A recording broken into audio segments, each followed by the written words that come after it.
नमस्कार दोस्तों, स्वागत है आप सबका अपर इंडस्ट्रीज के फुल एनालिसिस के वीडियो के पार्ट 2 में। पिछले पार्ट में हमने देखा था बिजनेस ओवरव्यू, बिजनेस सेगमेंट्स, इसके साथ साथ प्रोडक्ट पोर्टफोलियो हमने देख लिया था दोस्तों। अब इस पार्ट में हम देखने वाले हैं फाइनेंशियल ओवरव्यू, क्वार्टरली और वार्षिक रिजल्ट्स, इसके साथ साथ रेवेन्यू स्प्लिट और शेयर होल्डिंग के पैटर्न्स हम यहाँ पर देखने वाले हैं दोस्तों। तो चलिए शुरू करते हैं आज का वीडियो।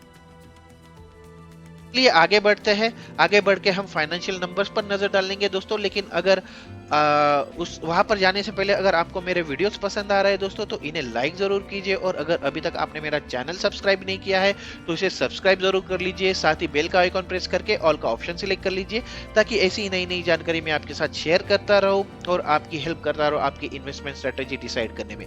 तो चलिए मुड़ते हैं वीडियो की ओर और जानते हैं कंपनी के फाइनेंशियल नंबर्स के बारे में। इसमें सबसे पहले हम देखेंगे कंपनी के फाइनेंशियल हाइलाइट्स Q1 FY 2023 के। अगर देखें तो रिवेन्यू जो है वो 3093 करोड़ रुपए रहा है, और ईयर ऑन ईयर बेसिस पर 71% का उछाल देखा गया है।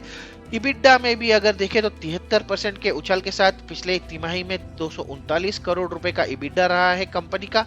और प्रॉफिट आफ्टर टैक्स की बात कर रहे हैं तो 122 करोड़ रुपए का प्रॉफिट आफ्टर टैक्स रहा है कंपनी का, जिसमें 97% की बढ़ोतरी देखी गई है पिछले साल की सेम तिमाही में। आगे बढ़ते कंपनी के फाइनेंशियल ओवरव्यू पर नजर डाले थे तो 5,668 करोड़ रुपए की कंपनी है। करंट प्राइस जो है कंपनी के शेयर के 1479 रुपए है। हाई जो है 1557 रुपए तक जा चुका है इसका शेयर, और 556 रुपए की लो लेवल तक छू चुका है 52 वीक में। स्टॉक का पी अगर देखें तो 17.8 का स्टॉक का पी है, जबकि इंडस्ट्री पी जो है वो 36.1 का है। तो इसके हिसाब से ये शेयर जो है वो एक रीजनेबल प्राइस पर अवेलेबल है दोस्तों। इसके साथ साथ कंपनी के शेयर की बुक वैल्यू जो है वो 448 रुपए है। आरओई और आरओसी के आंकड़े भी काफी अच्छे हैं। आरओसी जहां 26.9% का है, वही आरओई जो है वो 16.1% का है। कंपनी के शेयर की फेस वैल्यू जो है वो 10 रुपए की है, और इतना होने के बाद भी कंपनी डिविडेंड प्रोवाइड करती है, और 1.01% कंपनी के डिविडेंड यील्ड है कंपनी की।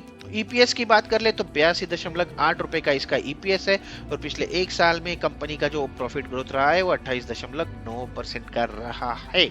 आइए आगे बढ़ते हैं, जल्दी से क्वार्टरली रिजल्ट्स पर नजर डाल लेते हैं। अगर देखें यहाँ पर Q1 FY 2022 का जो टोटल सेल्स का आंकड़ा रहा था वो 1803 करोड़ रुपए का रहा था, जो Q1 FY 2023 में 3083 करोड़ रुपए हो चुका है। तो काफी शानदार 71% का उछाल यहाँ पर हमें देखने को मिला है दोस्तों। अगर Q4 FY 2022 मतलब पिछली तिमाही की बात कर ले तो वहां पर ये 3000 करोड़ रुपए के आसपास रहा था, और वहां से भी कंपनी के जो सेल्स है उसमें लगभग 3% की बढ़ोतरी देखी गई है। इसके बाद आइए एबिटा पर एक नजर डाल लेते हैं। अगर देखें तो Q1 FY 2022 मतलब पिछले साल की सेम तिमाही में कंपनी का जो इबिटा रहा था वो 141 करोड़ रुपए रहा था, जो Q1 FY 2023 में 242 करोड़ रुपए तक जा चुका है। इसमें भी लगभग 71% से ज्यादा की बढ़ोतरी देखी गई है।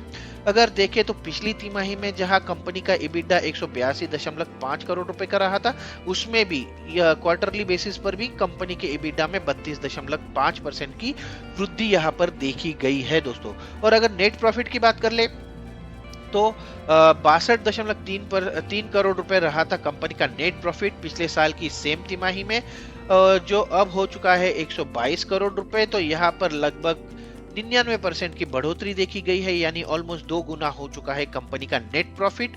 और अगर देखें तो Q4 FY 2022 में मतलब पिछली तिमाही में भी कंपनी का जो प्रॉफिट था वो 82.6 करोड़ रुपए रहा था, और उसके मुकाबले इस तिमाही में इसका जो प्रॉफिट या नेट प्रॉफिट बढ़ा है वो 48.2% से बढ़ा है दोस्तों। आइए आगे बढ़ते हैं, ईयरली रिजल्ट्स पर नजर डालेंगे दोस्तों। अगर देखें तो FY 17 से 2017 से कंपनी के रिजल्ट्स हमारे पास है।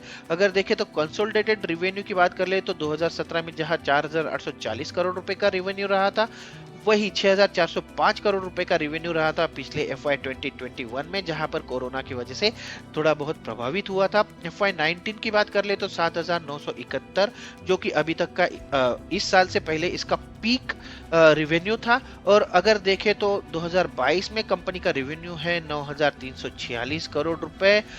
तो प्री कोरोना लेवल से भी ये जो रेवेन्यू है दोस्तों वो ऊपर जा चुका है, उससे भी आगे बढ़ चुकी है ये कंपनी। अगर एक्सपोर्ट कंट्रीब्यूशन की बात कर ले तो FY 2022 में इसका एक्सपोर्ट कंट्रीब्यूशन लगभग 38% का रहा है। EBITDA की बात कर ले तो EBITDA में भी सेम सिचुएशन है दोस्तों। अगर देखें तो FY19 में इस अब तक का इसने सबसे ज्यादा EBITDA देखा था 475 करोड़ रुपए का, जो अब हो चुका है 574 करोड़ रुपए, तो प्री कोरोना लेवल के लेवल से भी आगे जा चुकी है। अगर कंडक्टर्स सेगमेंट का रिवेन्यू देखें तो 3,915 करोड़ से बढ़कर हो चुका है 4,200 करोड़।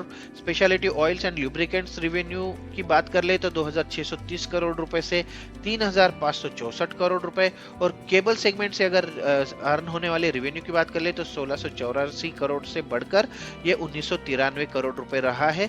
तो पिछले 3 साल पहले के आंकड़ों में, क्योंकि 2 साल में इसलिए काउंट नहीं कर रहा हूँ दोस्तों कि ये यहाँ पर थोड़ी बहुत कोरोना के वजह से कंपनी के नंबर्स पर जरूर अफेक्ट हुआ था, तो प्री कोरोना लेवल से हम कंपेयर अगर कर ले तो वहां पर काफी शानदार रिकवरी देखी गई है इस कंपनी के शेयर्स की। आइए हिस्टोरिकल रिजल्ट्स पर एक बार नजर डालें तो कंपाउंडेड सेल्स ग्रोथ में 10 साल के लिए 10% का आंकड़ा दिखा रही है, 5 साल में 14% का आंकड़ा दिखा रही है, 3 साल के लिए भले ही ये 5% है लेकिन पिछले 1 साल में 53% का सेल्स ग्रोथ दिखा रही है ये कंपनी कंपाउंडेड सेल्स ग्रोथ के आंकड़ों में। अगर देखें तो कंपाउंडेड प्रॉफिट ग्रोथ में 13% का आंकड़ा है, 10 साल के लिए 8% का, 5 साल के लिए, 3 साल के लिए 24% का कंपाउंडेड प्रॉफिट ग्रोथ रहा है, और पिछले 1 साल में लगभग 29% का कंपाउंडेड प्रॉफिट ग्रोथ दिखाया है कंपनी ने। अगर स्टॉक प्राइस CAGR की बात कर ले तो 23% का 10 साल का इसका CAGR है, जो कि काफी अच्छा आंकड़ा माना जाएगा।